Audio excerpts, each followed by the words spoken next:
Hey guys, so by now most of you guys have either used massage guns or at least heard about what they are. So in this video I'm going to go over their application, how they're used, what they're useful for, and some instances where you shouldn't be using it.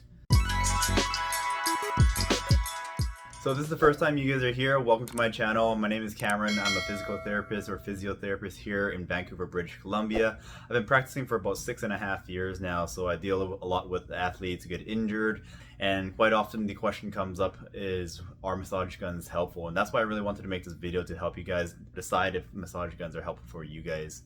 Now, if by the end of the video you think that massage guns are right for you in terms of your recovery and treatments, self-treatments, then you're going to want to watch the end, because I'm going to provide a discount code to one of the massage guns that I recommend to a lot of my patients. So what are these little things? These are the massage guns. Generally they're handheld devices. They can be shaped in a gun, hence massage gun, but they also come in different shapes and sizes as well. I've seen ones where they're like a handle with a knob on the end. But basically, if you think about what a jigsaw is when it comes to a woodworking device, that's pretty much what it is. It shakes back and forth, and they're considered percussive devices because what they do is they shake your muscles at a high frequency and a low amplitude. And so they offer similar benefits to therapy such as foam rolling or massage therapy. However, the difference between percussive devices such as a massage gun is that they don't offer what's considered myofascial release. And basically what myofascial release is, a constant sustained pressure on your muscles. So kind of like when you think about someone massaging your back, they're adding a constant pressure on that muscle to help you loosen up that muscle or reduce that tension to that muscle. However, the benefits of using a massage gun is that you can get to places that are hard to reach, such as the back of your shoulder or between, let's say, your thighs or your biceps, area that might be challenging for someone to get a foam roller into. Obviously, if you had a massage therapist, that's always a go-to, but when you're by yourself or you're training by yourself and you don't have that friend of yours that who would be willing to help you massage, then these devices will be really helpful in getting these tough to reach areas. Now, unfortunately, there's still currently a limited amount of evidence that shows the benefits of percussive devices such as massage guns.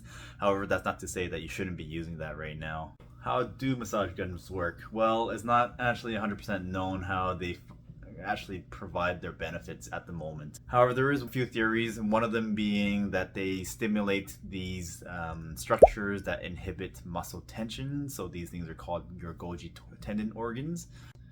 And another theory is that they help to reduce pain at the local area by a mechanism known as the pain gate theory, which basically is the way that the nervous system blocks pain from entering your central nervous system and being perceived as pain at that structure. However, much like many other methods of reducing pain, a lot of it is thought to be through neurological changes or neural changes through feedback when you're stimulating that muscle. Of course, it's thought that massage guns, much like massaging and foam rolling, can help to increase the amount of blood flow to the muscle that it's sore. So this can help to bring in nutrients to that recovering muscle, but also help to remove the byproducts from the workout or from your activity that is generated after an intensive workout.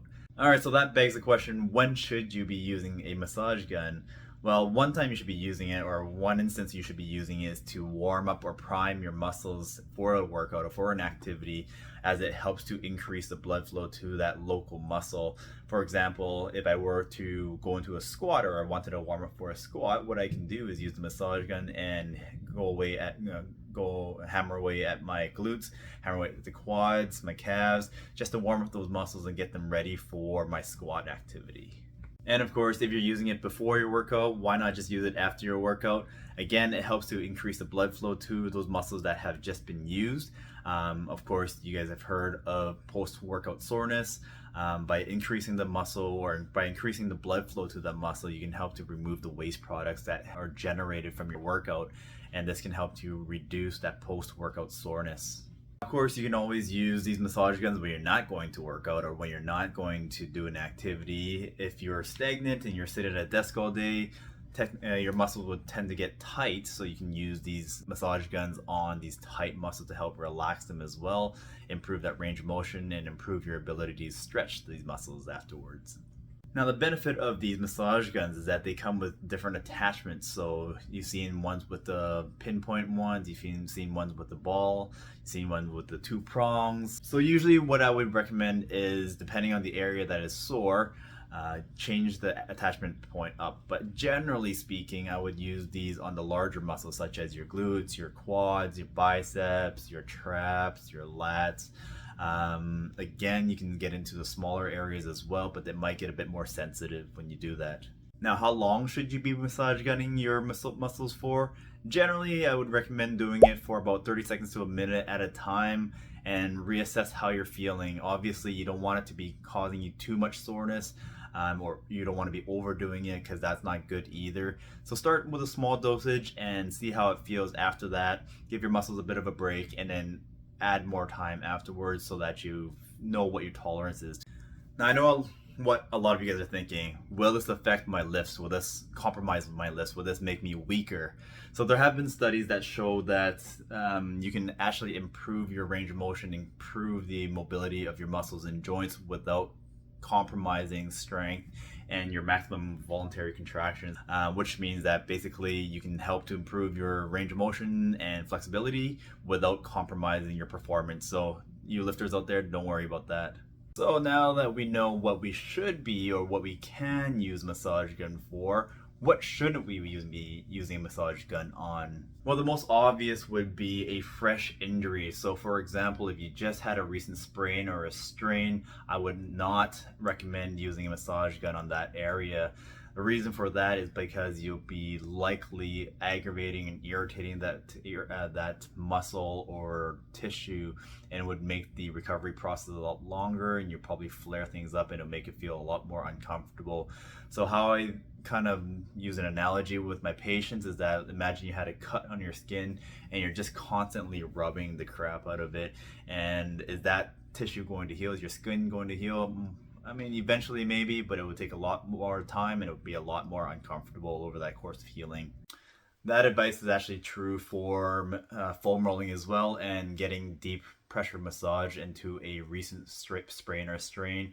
So just as a side note, a lot of you guys, or a lot of my patients, ask if they can get a deep tissue massage or aggressively foam roll into a fresh strain.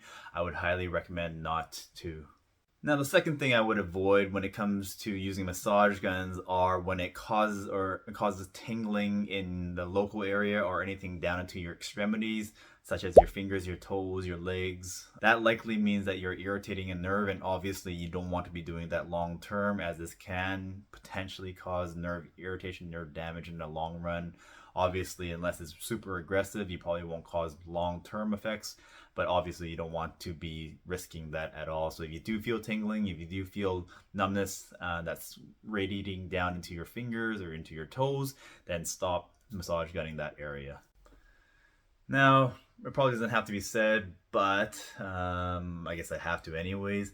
If it feels uncomfortable where you're massage gunning, so it feels especially tender, might mean that you're over top of a bony prominence, such as your shoulder blade or your spine or your pelvis. If it's not comfortable, then just stop doing it. It's that simple. And of course, guys, just like anything else in life, everything in moderation. So if you're going to be massage gunning, if it feels comfortable and it feels great, you can do it, but give yourself some breaks when you have to, when you can. All right, so have I convinced you guys to purchase the massage gun? Or have I convinced you guys to maybe use it more often and incorporate it into your workouts a little more? Well, if you guys already have one, that's great. If you don't, then I would highly recommend checking out this video over here where I unbox a Flow recovery device. The one that I'm unboxing is the Flow Mini, which is one of their handheld small pocket sized massage guns. And if you think you might enjoy using a Flow device, use a discount code CAM20 at checkout and you should get 20% off your purchase. So just in time for Christmas, I guess you have a couple months to shop for that. And stay tuned, because I'm going to be posting another video in the near future of a Amazon massage gun that I purchased online for $30, and compare that to the Theragun, and compare that to the Hypervolt, and compare that to the Flow device. So make sure you guys hit that subscribe button, hit that ring notification or bell notification so you know when that video comes out. Thanks for watching, guys. I'll catch you next time.